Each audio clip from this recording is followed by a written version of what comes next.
दोस्तों, भगवान शिव तथा माता पार्वती की अर्धनारीश्वर वाली तस्वीर आपने जरूर देखी होगी। शिव तथा पार्वती के इस स्वरूप में संसार के विकास की कहानी छुपी हुई है। शिव पुराण, नारद पुराण सहित दूसरे अन्य पुराण भी यही कहते हैं कि अगर शिव तथा माता पार्वती इस स्वरूप को धारण नहीं करते तो यह सृष्टि आज भी वीरान रहती। हेलो दोस्तों, नमस्कार। आपके अपने चैनल तथ्य में आपका स्वागत है। अगर आपने अभी तक मेरे चैनल को सब्सक्राइब नहीं किया है तो दोस्तों, मुझे मोटिवेशन प्रदान करने के लिए आप मेरे चैनल को जरूर सब्सक्राइब कर लें। तो दोस्तों, पुराणों के अनुसार जब ब्रह्मा जी ने सृष्टि रचना का कार्य समाप्त किया तो उन्होंने देखा कि जैसी सृष्टि उन्होंने बनाई है उसमें विकास की गति ही नहीं है। जितने भी पशु पक्षी मनुष्य व कीट पतंग की रचना उन्होंने की है उनकी तो संख्या में वृद्धि ही नहीं हो रही है। तो इस बात से ब्रह्मा जी बहुत चिंतित हो जाते हैं और अपनी चिंता लेकर वो विष्णु जी के पास जाते हैं। उसके बाद विष्णु जी ब्रह्मा जी से कहते हैं कि आप शिव जी की आराधना करो, वही कोई उपाय बताएंगे और आपकी इस चिंता का निदान भी वही करेंगे। उसके बाद ब्रह्मा जी शिव जी की कठोर तपस्या करते और ब्रह्मा जी की आराधना से प्रसन्न होकर शिव जी ब्रह्मा जी को प्रजनन वाली सृष्टि के निर्माण के लिए कहते हैं।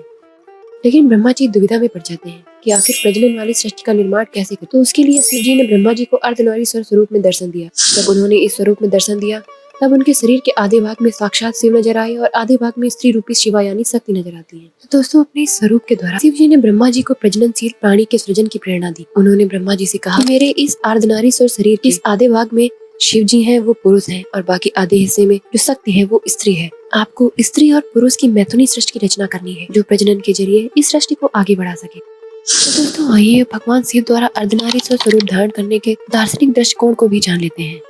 तो दोस्तों, मानव एक बुद्धिमान प्राणी है, उसके पास एक तार्किक दृष्टिकोण भी है और उसके साथ साथ उसके पास एक भावपूर्ण हृदय भी है। इसीलिए ये सृष्टि एक संयोग मात्र है। ये बात मानव इतनी सहजता से नहीं मान सकता। मानव को हमेशा ऐसा महसूस होता रहता है कि इस सृष्टि को कोई एक निश्चित शक्ति चला रही है। तो मनुष्य उसी सृष्टि चालक के स्वरूप और उसके अपने बीच संबंधों के बारे में हजारों वर्षों से विचार करता रहा है, जिसे हम सत्य की खोज कहते हैं। शास्त्रों के अनुसार महापुरुषों, ऋषियों, मुनियों के दार्शनिक विचार और सृष्टि के प्रेरक दृश्य इस विचारधारा में हमेशा सहायक हुए हैं। निश्चित ही सृष्टि का निर्माण यानी सृजन हुआ है, उसका पालन हो रहा है और जिस वस्तु का निर्माण या सृजन होता है उसका विनाश भी होता है। इसी कल्पना को मानकर मनुष्य ने ब्रह्मा, विष्णु तथा महेश को सर्जक, पोषक और संहारक के रूप में स्वीकार कर लिया। बाद में मनुष्य की मूर्खता के कारण इस परिशुद्ध कल्पना में तीनों देव अलग अलग हैं ऐसा माना जाने लगा। वास्तव में ब्रह्मा, विष्णु तथा महेश एक ही शक्ति को दिए गए अलग अलग नाम है। जिस प्रकार से विभिन्न प्रकार के काम करता हुआ कोई भी व्यक्ति यदि अलग अलग नाम से पहचाना जाए तो उसे अलग अलग व्यक्ति मानने की मूर्खता हम नहीं करेंगे। वैसे ही व्यवहार में न चलने वाली ये गलत धारणा धर्म में घुस गई। वास्तव में सृष्टि के पीछे जो शक्ति काम कर रही है वो अविच्छिन्न अर्थात एक ही है। उसके द्वारा जब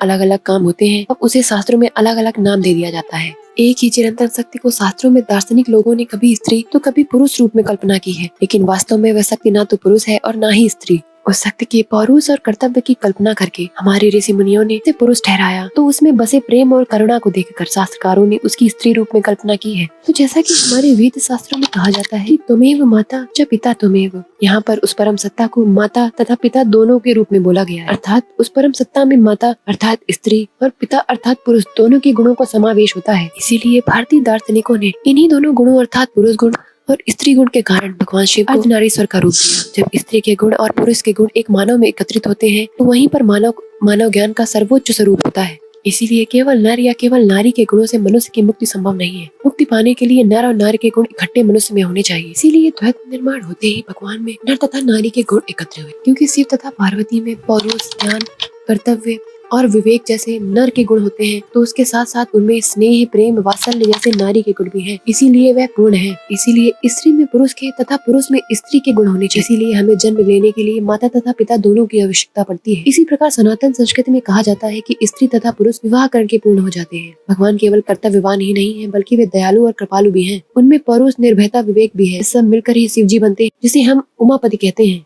अंत में अर्धनारीश्वर पुरुष और प्रकृति, उमा और महेश तथा नर नारी के संयोग का प्रतीक है। इसीलिए हम अर्धनारीश्वर की पूजा करते हैं, इससे हम नर और नारी के श्रेष्ठ गुणों को ग्रहण कर सकें तथा विकास की ओर हमेशा आगे बढ़ते रहें। तो दोस्तों, आज के लिए बस इतना ही। मुझे आशा है कि आज की इस वीडियो से आपको ये समझ में आ गया होगा कि आखिर शिव जी का अर्धनारीश्वर स्वरूप क्या है तथा भारतीय दर्शन में इसका दार्शनिक महत्व क्या है। तो दोस्तों, अगर आपको मेरा आज का ये वीडियो अच्छा लगा हो तो इसे लाइक करना बिल्कुल भी ना भूलें तथा वीडियो को लेकर अपने विचार हमें कमेंट बॉक्स में लिखकर जरूर बताएं तथा आने वाली ऐसी और वीडियोस की जानकारी के लिए मेरे चैनल को जरूर सब्सक्राइब कर लें। धन्यवाद। ये बस इतना ही। मुझे